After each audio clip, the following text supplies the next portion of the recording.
The way we package the notion of time is important. In order to describe it and manage it, we divide it up into manageable periods, so there are days and years and seasons and weeks and so on. But we also divide it up into periods of time that are cultural, so we can have periods between festivals, or the periods of festivals such as Ramadan or Easter or Hanukkah. We also divide it into individual times, so we have the periods between birthdays or when our first children or our second children are born.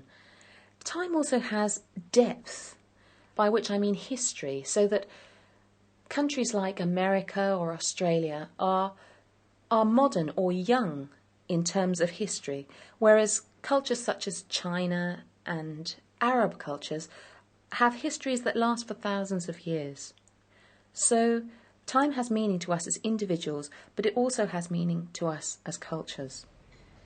We have this phrase called Indian Standard Time, which is a joke, which is like always being either half an hour late or 1 hour late. But increasingly now, with the globalization and with having to deal with people from outside India, lots of people are becoming aware that they need to keep appointments and seeing the value of time.